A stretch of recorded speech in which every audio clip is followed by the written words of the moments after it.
Hey guys, quick disclaimer. I wanted to make this like a fun and entertaining little video, but then when I actually clicked on 2 or 3 of the songs, I realized this is not gonna be a fun video. This is gonna be a horrible experience. There's gonna be racial slurs. I'm not gonna say them, but just so you know, there's gonna be that. There's gonna be references to serial killers and glamorizing them, and it's just like a lot of creepy stuff that I have dug up from Jeffree Star's old songs. So this is not a fun watch, just prepare yourself mentally for this. Ever since the day that you went away, you went away.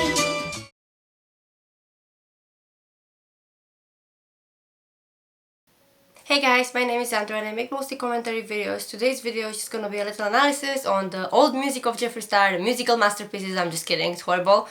And yeah, just reading the lyrics together with you so we can see how problematic this person has been, because I feel like we already know a lot of that. But yeah, when I set out to do this video, I wanted it to be something fun, but what I found is kind of disturbing, so I'm not gonna ramble for a lot. Let's begin. Okay, so the first song is Lollipop Luxury with Nicki Minaj, and this is gonna be a pattern throughout this. He's had collaborations with a lot of problematic people, as you probably know, or maybe not, because she's very loved by the internet. Nicki Minaj is dating a murderer and sex offender, or well, married to him, and now she's gonna have a baby with that person. I dread to think about how that child's life is gonna be, because that father is a sex offender, so he cannot go on any place where children are supposed to be. So he cannot go to the park, he cannot go to schools. Obviously the child's probably gonna be on a private school or whatever, but it's so disturbing to think about it. Like, you have to be careful where you're going with your own child because of that. But obviously he deserves it. And then her brother is also a rapist, and let's not forget, you can say maybe you don't choose your family, fair enough, but what about Tekashi? Because she's been continuing to collaborate with him after he left prison for child pornography, inappropriate behavior, and then he snitched on a couple of people, mostly black. And after he left prison, he decided, okay, it's time to turn this into an opportunity to make myself look good, so I'm gonna donate the profits from my music video to, I think it was NAACP, I'm not sure which organization it was, but it was something like bail funds related. For who? The people you put in prison by snitching? And other collaborations that he has done are with Brown Dance Floor. You probably know what that Vine has done. And another collaboration that he's done was with William Control, who has been accused of rape as well.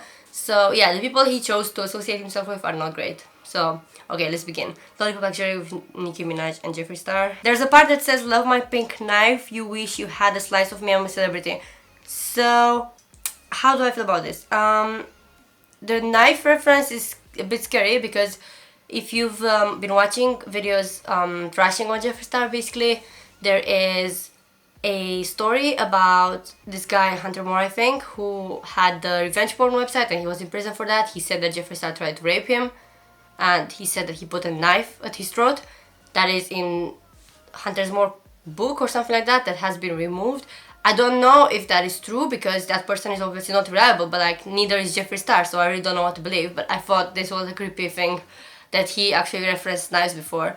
And the whole "I'm a celebrity," I don't like that, because you and Tati basically crucified James for making jokes about being a celebrity and he can get whoever he wants. And now it comes out that you were thinking about this before, but when James does it, it's wrong, but you can do it, it's perfectly acceptable. What? Okay, the next song is Beauty Killer, and I just thought this is kind of funny. He said I may be easy to hate, which, true. At least you are self-aware, mate. And then this was like kind of something that I thought was really, really bad for him. He made a song called Straight Boys, and the lyrics are, "Straight boys, where you at? I'm a boyfriend, kleptomaniac. Straight boys, where you at? I want a boy with juicy lips, who doesn't care that I don't have tits. I want a boy like me, but harder, to eat me out like Jeffrey Dahmer." Okay, so this is gonna be a recurring thing. He mentioned so many serial killers or murder cases in these lyrics, and I have heard that his Snapchat name was actually Jeffrey Dahmer. I can't confirm that, but that's what I've heard from other drama channels and stuff. And oh my god, you're glamorizing someone who killed people and was just doing a lot of shady stuff, dismembering people, doing cannibalistic shit, and you're putting it like a romantic thing. And the whole wanting to date straight guys. You, again, crucify James for this. But you were fine with doing that. And even you said that Nate, your ex-boyfriend, has never dated someone who was a man. He's only dated women. So, I don't even know what to say about that. Like, Jeffree Star, what the fuck? And I thought the ending was funny as well. Like, straight boys warrior, Jeffree Star, egomaniac. I mean, again, self-awareness is great. At least that is the first step to fixing yourself. But that was how many years ago, and you still haven't fixed yourself, so I highly doubt that it's gonna happen, but at least we are aware, you know? And then something that was really upsetting for me is that Jeffree Star actually has a feature in one of Hollywood Undead's songs, and I used to love Hollywood Undead in my like whole high school emo phase, and seeing that they actually collaborated with someone like him, I mean, they probably have questionable characters, like if you listen to Hollywood Undead's lyrics, it's very disturbing as well, but like at least they have talent. Jeffree Star, But yeah, I thought we'll go through this as well because he's got like a weird intro in which he says, "This is Jeffree fucking Star and this is a big fuck you to all you jealous bitches that get mad that I'm fucking your boyfriends and don't get mad that they suck my dick, then make out with you after hoe." So this is obviously slut shaming and sexism used to be trendy back then, but now it's not acceptable anymore, and as a woman I can say fuck you, Jeffree. That is just, why do you go after straight males? Like, is that just, do you get off of the, I don't know, like forcefulness of it? Like, it just sounds so creepy. And actually I'm gonna show you later on, there's another song in which the lyrics kind of sound like rape, and it's just really disturbing. I just don't understand. I know he wanted to be controversial, and I know some people wanted to be controversial back then, but if you've been on Tumblr in that time, like after MySpace, like right after, there were a lot of people on Tumblr who had a cute and wholesome aesthetic back then, so not everyone was like this. So I just don't understand why he would choose to portray himself this way, and now he's trying to be an angel because it's not trendy to be like this problematic anymore because people are waking up to it. But like, I just don't understand why anyone would want that image for themselves, even back then, because there were good people, even on the internet, like back then.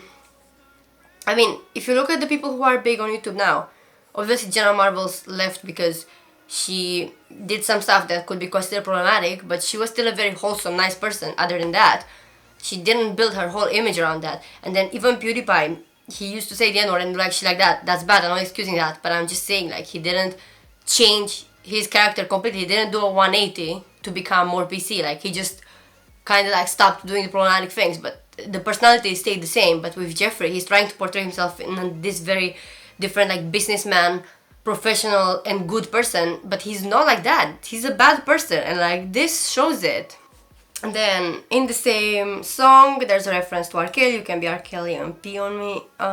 Yeah, that's just not great, is it? And he says the F word, which I don't know if he's obviously a gay man, so he's in a bigger position than me to say it, even though I am bisexual but I'm not a man. So I don't know how acceptable you guys deem this, but for me, I am of the opinion that, like, someone from the LGBTQ plus community, I think words like this should just kind of be made into something that disappears from society. You shouldn't try to reclaim words like this, but that's just my opinion. I'm not in a place to say do this or don't do this because you're, like, Jeffree is a gay man, so it's his word, not mine. But just my personal opinion, like, I would just wish these words were erased from everyone's vocabulary.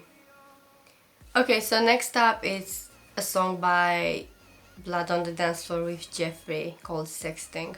And there's this bit that Davi, I think, sings, and it just says, "My love is unrestricted." So I was thinking, like, do you mean age-wise? Because clearly it's unrestricted after the charges you have on you. But yeah, I don't even know what to say anymore. And now we're getting on to, like, the part that I saw initially that was actually disturbing, and I was like, yeah, this video is not gonna be the fun, bubbly video that I thought it's gonna be. There's a song called "We Want Cunt," and yeah, that makes me uncomfortable just saying that. So the intro says, "Jeffree Star, internet royalty, you all love me." I don't know. Maybe you think I'm in denial. I'm not in denial, I just hate you so much. Okay, so there's three things that I want to talk about. First, There's the lyrics: celebrities want me to do their hair and makeup. You have your own like makeup brand, but you don't do your own makeup, so why would people want you to do their makeup? You look like a clown anyways. And then next up, girls hate me because I'm the cause of their breakup. As I said before, this is blatant sexism and slut shaming and just horrible attitude towards women in all of his lyrics. He just hates women. And obviously he's called Jackie and a gorilla recently, so he must still hate women, in my opinion. And now we get to the worst part. I'm gonna put it on screen. And I'm gonna say it nicely. Neighbors on death row request me for the last meals. Yeah. How did he think this was okay? Actually, I didn't believe that he said that. I thought maybe like censored, maybe it's a misunderstanding. No. I googled it, found the song, he says that. And then the second part of the song. So this song I think is the worst one. Asian tourists scream when I walk down the street. They worship me like Jesus, praying at my feet. Flashing all their cameras, taking pictures of me, going to their surgeons, saying make me look like Jeffree. So there is a problem in some different places in Asia with Asian people trying to look like white people and doing the surgery to change their eyelid and stuff like that. That is horrible and should not be encouraged, and it shouldn't be made fun of, because obviously these people think that the beauty standards of the West are the normal beauty standards and that they should adhere to this. It's not their fault. It's a society that is hypercritical that has made them do it, so I'm not blaming the people who do this, but I'm saying we need to enforce that beauty ideals can be different from society to society, and just don't normalize this kind of thing. Don't normalize surgery unless the person really wants the surgery from themselves, but not under pressure of other people. I don't understand how you wouldn't feel sympathy for someone like this if that's the person you describe. You describe it like a jokey manner. I just don't get it. Next up, applying my lipstick while wearing John Benet's training bra. Pink like my pussy, hot like Ted Bundy. This is 2 fucking references already to murders.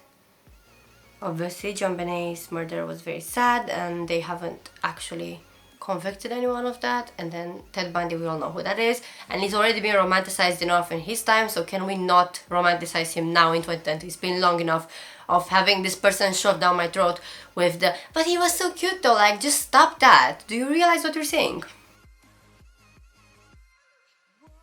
Okay guys, we're almost done with the suffering. There is a song called Fresh Meat and the lyrics are stealing from the rich, giving Gucci to the poor.